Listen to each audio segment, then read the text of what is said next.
Have you ever heard of the very first vaccine? If not, sit tight and open your ears. But before we begin, welcome back to my channel, and we are still on the program of letting revision find you. So instead of reading your books for 2 hours, you could just watch my video for 3 minutes or less. Anyways, before we begin, there are also 2 words I want you to be familiar with. The first one is inoculation. This means injecting a pathogen in a person, a weak pathogen. And then there's vaccine. A vaccine is an active pathogen, so it's like the opposite of it. So it all begins with smallpox. This was one of the worst diseases. So you will develop a severe rash on your skin, all over your body, and guess what? You have a 30% chance of dying.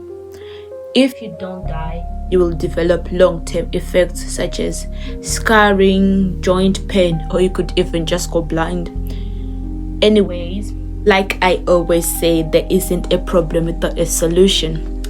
So there's this lovely lady called Lady Mary Montagu who took a small portion of pus from smallpox, and then she inoculated her son against smallpox. This procedure really worked, and it was widely used in Britain in 1718. However, it was not entirely effective because you would not be given enough to develop immunity.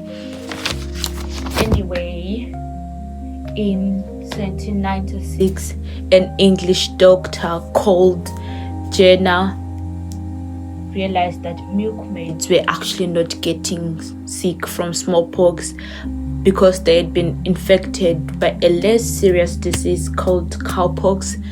So, to test out his theory, he took cowpox pus and dismembered it into an arm of an 8-year-old boy called James Pitt. Oh wow. As he expected, the boy got really sick with cowpox, but when Phipps was given smallpox pus, he did not get sick. Huzzah! Anyway, he called this vaccination, which is actually a Latin word for cow, vaca. What a happy ending. Well, not quite. First things first, people believed that God sent this disease, so treatment was actually going against the Lord. Oh my God. Anyway, he also knew nothing about germs, so he could not fully explain why it worked. Anyway, the big question is, was Jenner significant?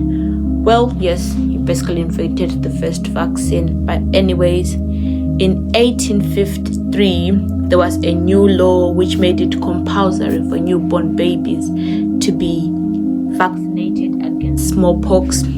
And then in 1967, I know y'all are going to remember that date in your mind. Okay, 1967, the World Health Organization tried to completely destroy smallpox. And in 1980, it worked, and Jenner actually encouraged research to find other vaccines. Okay, it was a really happy ending. So stay tuned in for other historical topics and let me know what other topics you'd like me to explore.